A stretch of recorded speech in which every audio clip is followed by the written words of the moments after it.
நல்ல உபதேசங்கள் பெருகிக் கொண்டிருக்கிறது. நல்ல மனிதர்கள், தேவனுடைய ஊழியக்காரர்கள் இன்றைக்கு துரத்தப்படுகிறார்கள். வெடிகுண்டு கலாச்சாரம் பெருகிக் கொண்டு வருகிறது. தேசம் தத்தளித்துக் கொண்டிருக்கிறது. புதிய புதிய கொள்ளை நோய்கள் பெருகிக் கொண்டிருக்கிறது. ரெண்டும் சம அளவிலே கலந்திருக்கிறது. இவைகள் நமக்கு அடித்தளமாய் ஆணித்தரமாய் சுட்டி காமிக்கிறது என்னன்னா, நீங்கள் நின்று கொண்டிருப்பது பகல் காலமும் அல்ல, ராக்காலமும் அல்ல, ரெண்டும் கலந்திருக்கும் சாயங்காலம். இந்த நேரம் எவ்வளவு சீக்கிரமாய் அது முடிவுக்கு வந்து விடலாம். சாயங்காலம் வந்துருச்சுன்னு வச்சுங்களேன். சாயங்காலத்துடைய மற்றொரு அடையாளம் என்ன தெரியுமா? முதல்ல வெளிச்சம் இருக்கும், அதுல கொஞ்சம் இருட்டு கலக்கும், ரெண்டு சேர்ந்து சாயங்காலம் வந்துடும். கொஞ்ச நேரம் ஆக ஆக வெளிச்சம் கொஞ்சமா குறையும், இருட்டு கொஞ்சமா கூடிட்டே வரும். அப்படித்தானே வருது. இன்னைக்கு சாயங்காலம் எப்படி வந்துச்சு யோசிச்சு பாருங்க, பார்க்கலாம். வெளிச்சம் குறைஞ்சிச்சு, வெளிச்சம் கொஞ்சமா குறைஞ்சிக்கிட்டே வருது, அதே நேரத்தில் இருட்டு பெருகிட்டே வருது. இனி வருகிற காலங்களில் என்ன நடக்கும்னு கேட்டா, கர்த்தருடைய ஊழியங்கள், தேவனுடைய பிள்ளைகள் செய்கிற செயல்பாடுகள், கிரியைகள் கொஞ்சம் கொஞ்சமாய் கிராஜுவலாய் குறைந்து கொண்டே வரும். இருளுடைய காரியங்கள் கிராஜுவலாய் பெருகிக் கொண்டே வரும். ஒரு குறிப்பிட்ட நேரத்திலே இந்த இருளின் காரியங்கள் பூர்ணமாய் பெருகி வெளிச்சத்தின் காரியங்கள் முற்றுமாய் நிறுத்தப்பட்டு விடும். இதைத்தான் இயேசு சொன்னார், பகல் காலம் இருக்கு மட்டும் நான் என்னை அனுப்பினருடைய கிரியைகளை செய்ய வேண்டும், ஒருவரும் கிரியை செய்யக்கூடாத ராக்காலம் வருகிறது என்று கர்த்தர் சொல்லி இருக்கிறார். இன்னைக்கு நீங்கள் பார்த்து கொண்டிருக்கிறீர்கள், வெளிச்சத்தின் கிரிகளும் இருளின் கிரிகளும் ராக்காலத்தின் கிரிகளும் சம அளவிலே கலந்திருக்குது. அடுத்த வருஷம் என்ன நடக்கும் தெரியுமா? அடுத்த வருஷம் என்ன நடக்கும் தெரியுமா? நாட்கள் போக போக என்ன ஆகுன்னு கேட்டா, இந்த வெளிச்சத்தின் கிரிகள் குறைந்து கொண்டே வரும், கர்த்தருடைய செயல்பாடுகள் குறைந்து கொண்டே வரும், சபைகளிலே காணப்படுகிற அற்புதங்கள் குறைந்து கொண்டே வரும், கொஞ்சமா குறைஞ்சிட்டே வரும். அதே நேரத்தில் இந்த ராக்காலம் என்கிற அந்த காரியங்கள் பெருகிக் கொண்டே வரும். எங்கு பார்த்தாலும் வெடிகுண்டுகள், எங்கு பார்த்தாலும் கலவரங்கள், எங்கு பார்த்தாலும் தீமை, எங்கு பார்த்தாலும் பொல்லாங்கு, எங்கு பார்த்தாலும் விபச்சாரம், எங்கு பார்த்தாலும் அசுத்தம், எங்கு பார்த்தாலும் ராக்காலத்தின் கிரியைகள் வேகமாய் பெருகிக் கொண்டே வருகிறதை பார்ப்பீர்கள்.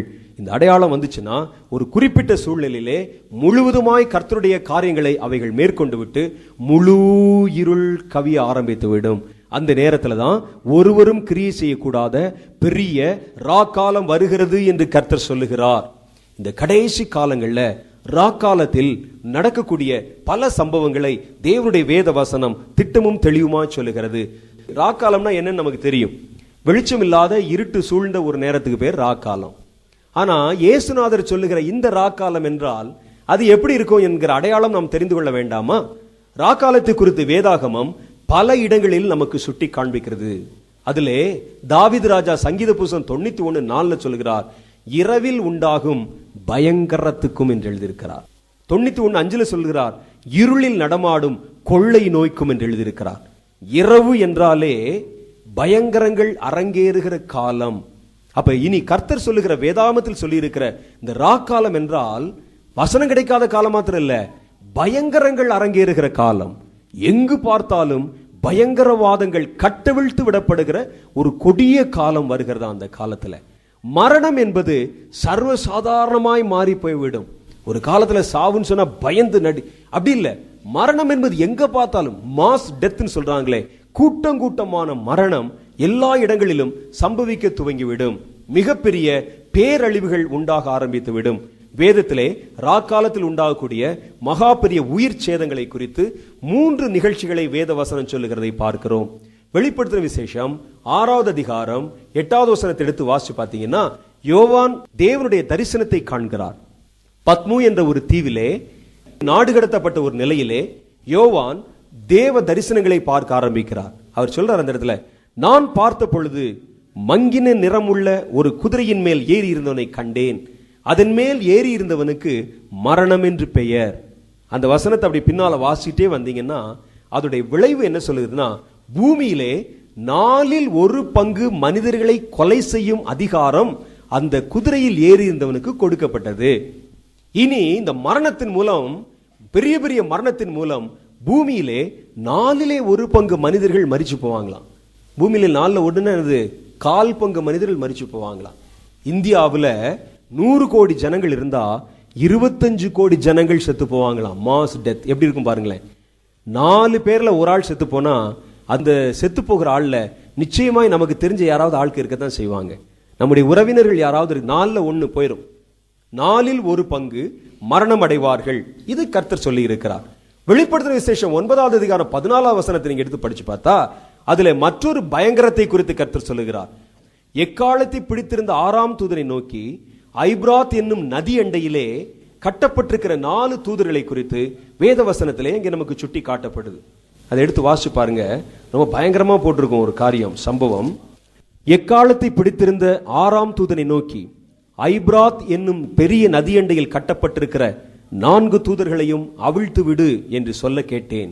அப்பொழுது மனுஷரில் 1/3 பங்கை கொல்லும்படிக்கு 1 மணி நேரத்திற்கும் 1 நாளைக்கும் 1 மாதத்திற்கும் 1 வருஷத்திற்கும் ஆயத்தமாக்கப்பட்டிருந்த அந்த 4 தூதர்களும் அவிழ்த்து விடப்பட்டார்கள். அப்ப 4 பங்காக கிரியை செய்கிற தூதர்கள் கட்டவிழ்த்து விடப்பட்டு அதோடைய விளைவாய் பூமியிலே 1/3 பங்கு செத்து போயிருவானாம். 1/3 பங்கு கொலை செய்வார்களாம். அப்படின்னா என்ன ஆகுது பாருங்களேன். முதல்லயே 4/1 பங்கு போச்சு. இப்ப இருக்கிறது 3 தான். 1/3 பங்கு போச்சுன்னா 2 பங்கு தான் கடைசியில மிச்சமா இருக்கும். பாதி பங்கு ஜனங்கள் தான் இருப்பார்கள். இந்த பிரச்சனை எங்கே வருகிறது என்று கேட்டால் கர்த்தர் சொல்லுகிறார், ஐப்ராத் என்னும் ஒரு நதி, உங்களுக்கு தெரியும் யூப்ரட்டிஸ் ஒரு நதி இருக்குது, இப்போ இருக்குது உலகத்துல யூப்ரட்டிஸ் என்ற நதி. அந்த நதி கரையிலே 4 தூதர்கள் கட்டப்பட்டிருக்கிறாங்க. எதுக்கு தெரியுமா? பூமியில இருக்கக்கூடிய உலகம் முழுசு இருக்கக்கூடிய ஜனங்கள்ல 1/3 பங்கை கொல்லும்படிக்காக அவர்களை கர்த்தர் அங்கே கட்டி வச்சிருக்கிறார். கர்த்தருடைய வார்த்தை வெளிப்பட்ட போது அந்த தூதர்கள் கட்டவிழ்த்துவிடப்படுவார்கள். ஐப்ராத் நதிக்கரையில, யூப்ரட்டிஸ் நதிக்கரையில என்ன இருக்குது இப்போ அப்படிங்க கேட்டீங்கன்னா, ஈராக் என்ற தேசம் இருக்கிறது.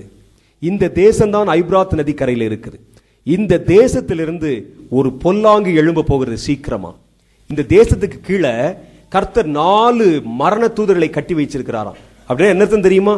இந்த தேசத்திலிருந்து புறப்படுகிற ஏதோ ஒரு பிரச்சனை காரணமாக உலகம் முழுவதிலும் இந்த பிரச்சனை தோன்றி உலக மக்களில் 1/3 பங்கு பேர் கொலை செய்யப்பட வேண்டும். வசனத்துல போட்டு படிச்சு பாருங்க.